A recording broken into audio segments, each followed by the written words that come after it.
How do we understand love?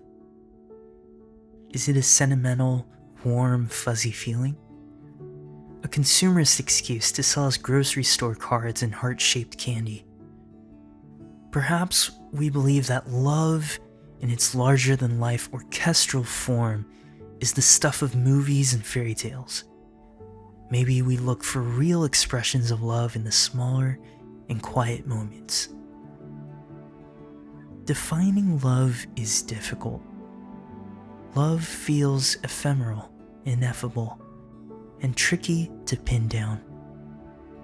This is perhaps the reason that one of the most enduring ruminations on this concept seeks neither to simplify nor essentialize. In 1 Corinthians chapter 13, the Apostle Paul reflects on the multifaceted splendor of love, asserting that when we walk by faith, love is at the very heart of all things. Listen to the words of 1 Corinthians 13. Allow them to wash over you and illuminate the ways in which the Spirit is speaking to you. If I could speak all the languages of earth and of angels, but didn't love others, I would only be a noisy gong or a clanging cymbal. If I had the gift of prophecy, and if I understood all of God's secret plans and possessed all knowledge, and if I had such faith that I could move mountains, but didn't love others, I would be nothing. If I gave everything I have to the poor and even sacrificed my body, I could boast about it. But if I didn't love others, I would have gained nothing. 1 Corinthians 13, verses 1 through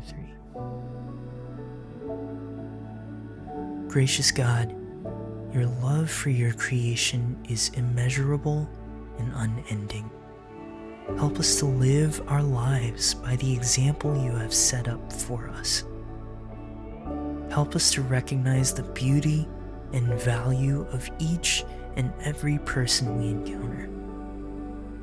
May we be filled with compassion, kindness, and mercy. Love is patient and kind.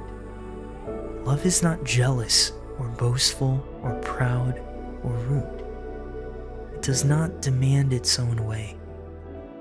It is not irritable, and it keeps no record of being wronged.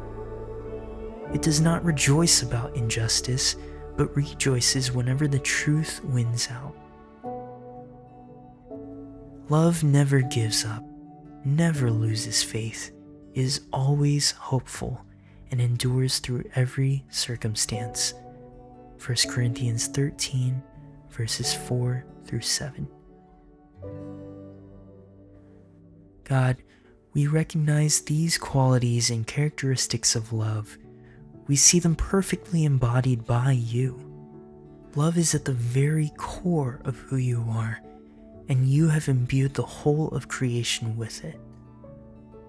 Open our eyes to the goodness of the planet and of your people.